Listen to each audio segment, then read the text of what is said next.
Tar Heels are with us. Coach Davis will offer an opening statement. When he was done, we will move the microphones throughout the room for Q&A, and then we'll spend time with our student athletes. So, Coach, the podium is yours. No, just a real honor and a privilege to be here with you guys for the next 10, 15 minutes, but also being alongside Henry and Seth, and just a joy to coach and really excited about this upcoming season. Coach, thank you. We will open it up to the room, and Coach, your first question will come left side, first row. Coach Terry Spain with Sports First Media. How you doing today? I'm doing great. All right. So player development has always been a thing for North Carolina. How are you developing some of the players, your new players, and some of your senior players? How are you developing them now to Tar Heel basketball? Well, I mean, player development is, there's a number of things at the top of the list, and player development is one of them. I mean, in order for our team to be good, each individual player has to be good. One of the things that I always tell the guys as a coach, filtered through, comes from two things. One, obviously my personality, and two, my experience as a player. And one of the things that, in terms of individual development that we speak about at great length every day is for our guys to be basketball players. I know that sounds simple, but for our guys to check a number of different boxes on both ends of the floor, not one-dimensional. What great example of Seth and Henry, of guys that can get it done on both ends of the floor and do a number of things on the offensive end, whether it's around the basket or obviously outside from three-point range. And so those are things that we talk about and things that we individually develop and we work on a daily basis out there on the floor. Coach, right side, first row. Coach Dan Tortora, wakeupcalldt.com.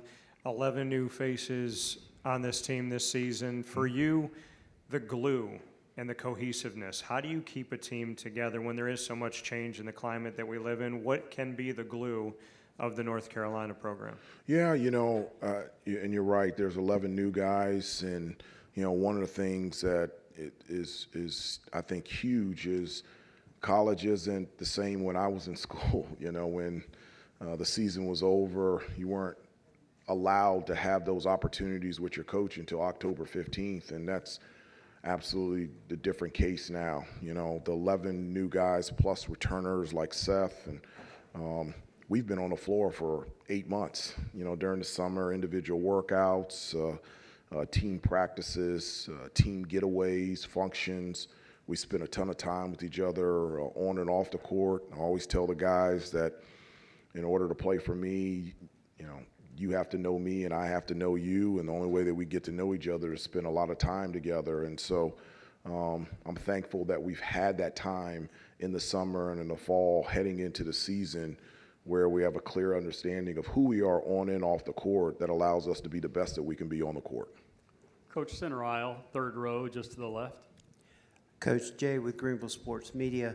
The importance on size was a focus this offseason. How was the Bigs coming along so far, and how valuable is to get Zayden back on the roster? Well, one of the things that, heading into this season or in the off season that we wanted to improve on, obviously, as you mentioned, our size, but the thing that I would take it a step further was not just size in the front court, but positional size. We've got, really big guards. Seth is big, and, Jonathan Powell, 6'6", Luka, 6'6", and so we've got positional size. It allows us to do a number of things versatility-wise on both ends of the floor. I've always believed and always will believe that rebounding is the number one determining factor of outcome of a game on both ends of the floor. And from an offensive rebounding standpoint, that's an area that needed much improvement this year compared to last. Coach, left side, first row. Nathan Lowry with the Hill Brothers. First off, Coach Damon Stoudemire wanted me to quickly remind you of all the assists he gave you when y'all played together. So I just figured I'd do that just for him. Okay, can you remind them that we were 20 and 62 that Didn't make the playoffs, and I'll get back to him with that. we were out of the playoff race in January. Okay, so let them know that one too. Hey, he did okay? say that he would be a 20-10 guy in today's league. I just want to put that out there. You know what? He would. And we had an opportunity. Damon and I played together 1 year with the Toronto Raptors, and we also had a chance to coach together for a long weekend with USA Basketball this past summer. So he's a great friend of mine. Oh, wow. But I want to talk to you about Luka. He's an international star. Everybody's been craving to see him on the court. What does he bring to your team, and what are you guys doing to try and make sure he's cleared to play to start the season? Well, I mean, he does a number of different things out there on the floor. I mentioned him in regards to positional size from the guard position. He's a guy from an offensive standpoint that can make plays with the ball in his hands, whether coming off ball screens, GHOs, different stuff like that, but also just equally effective of coming off screens, whether it's flares or staggers or wide pins. And he's older, more experienced, and his personality is he's a competitor. And whether it's just a pickup game, we're scrimmaging, or just an individual drill, he's someone that competes on every possession. Any other questions for Coach from the room? If not, we can shuffle off to our student athletes. Seeing none, Coach, if you'll switch with Seth. All right, let's go, Seth. You can ask him about Ben and Jerry's. There's if you need dairy-free options, there are no options there at. You are lying to all these people. He is lying to y'all. Do not believe him. He has not been, actually. But anyways. So an auspicious start. Someone in the room would like to follow that up first. That would be fantastic. We'll move Seth first row, figure out which side. Actually, Seth, we're going to go up the center aisle to the left. Seth, how effective has the defense been, in your opinion, so far this season? Super effective. Henry and I the other day were actually talking about like how good it was or what we just weren't able to get on the offensive end, but we really came to the conclusion that our defense has been really effective all summer long, but especially this preseason. We're coming along together. We're starting to talk more. We're starting to really, just dive in on, what our coaches are continuing to teach us. I think everybody's on the same page now, and it's going a long way. Seth, right side all the way against the wall, about the fifth row. Seth, QCB, Fox Sports Radio, Charlotte. With you being a senior guard for the Hills and you're one of the leaders of the squad, and what's some of your duties as being one of the leaders for the Tar Heels to keep your team intact and be successful? And what's a part of your game that a lot of people don't talk about, give you credit for, that kind of annoys you? I think the biggest thing is just continuing to preach on the foundations that, our coaches teach us, on the traditions here at North Carolina, just about all that. Continuing just to, remind everybody how important it is to wear this jersey and how important it is to play for each other and how important it is just to represent the history that's come through here. I think that gives us enough motivation as it is and plays a huge part in our will and want to play basketball. And about what others don't know about me, I don't really know. I couldn't really tell you. In the last couple of years, it's been a huge goal of mine to, ignore you guys and ignore everybody else. And I think I've done a really good job of doing it. So I'm just going to continue to play basketball and do what he asked me to do. I appreciate you, my man. Thank you. Thank you. Listen to that one. Yeah, I'm going to hear that one. Yeah. Seth, left side, first row. Nathan Lowry, Hill Brothers. Seth, you've been on this team for a while. You saw a lot of change in your time here at North Carolina. You're one of the more senior guys on this team now. What are you doing as a locker room leader to help push this team and get it back to where North Carolina has always been historically? Like I spoke on the foundation, if we can continue to emphasize that and preach that, then like I said earlier, that can go a long way. But just continue to be a huge voice for guys. I'm the one who has been here 4 years. I'm the one who has been on a North Carolina team who has failed to meet any expectations, and I'm the one who's been on the North Carolina team who has, been on a team that's amazing, my sophomore year. So I've been through it all here. even individually, I've been a guy to play 0 to 4 minutes, and I've been a guy to play 38 minutes. So, I mean, I've been in a lot of positions here, and I'm really just trying to use that to, just continue to share with my teammates because, that experience, they can go in with that experience before the season even starts and before they, go through it on their own. That can really help them. So, Seth, your last question, first row, right side. Dan Tortora, wakeupcalldt.com. Seth, part of good culture is having fun. We saw you do that on stage here with your coach.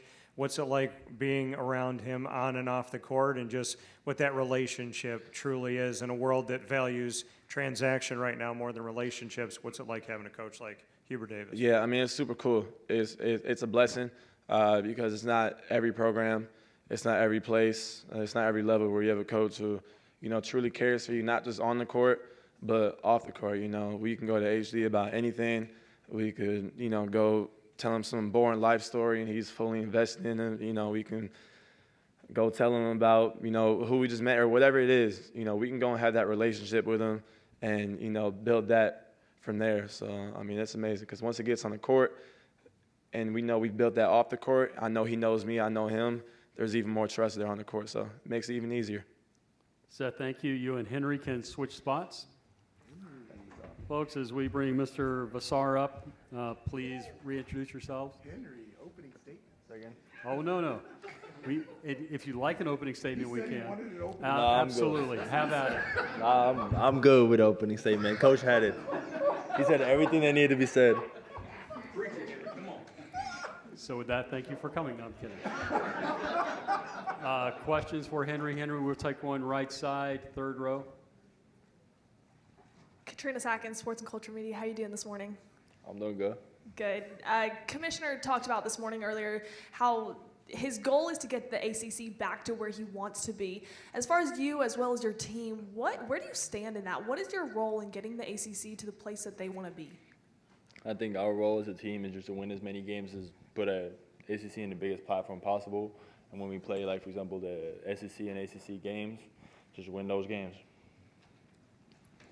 Henry, from the podium, coming from Arizona, how much different is basketball out there compared to what you've seen basketball out here? I would say it's quite different. Definitely seeing the game change and the way that the team is. I think the biggest difference is really just seeing the connectivity of the team here and seeing how the coaches really are every day, like hands-on, off the court, no matter where it's like the team meetings and all that. Other questions for Henry from the room? We'll go right side, first row. Henry, Dan Tortora, wakeupcalldt.com. Being at what's called a blue blood when we look at college basketball, to wear that jersey, to be at North Carolina, be a Tar Heel, and to come over from Arizona, hindsight 2020, why was it the right decision? And just what you can say about being a member of a blue blood. Just feeling the love of the community and seeing what the school really means to the whole community of Chapel Hill and everywhere in North Carolina, knowing that you play for so much more than just yourself, like the players that paved the way for us, seeing everybody come back during the summer just to talk to us. The older players were already retired or still have contracts overseas or in the NBA, and like they risk themselves and their body just to play with us, seeing that it means that much to them to just talk to them and make us better. That just is everything, and you know that you got to bring it every day just for them. Henry, based on time, we've got just enough time for a closing statement. Would you like to make one? I think I'll ask the coach to come up here, and I know he's really good at this stuff, and he really loves all of this. So I think he will do it. North Carolina, thank you. Good luck this season. Folks, they'll be in the breakout room for the next 30 minutes. Due up next at the bottom of the hour is Virginia Tech. Thank you.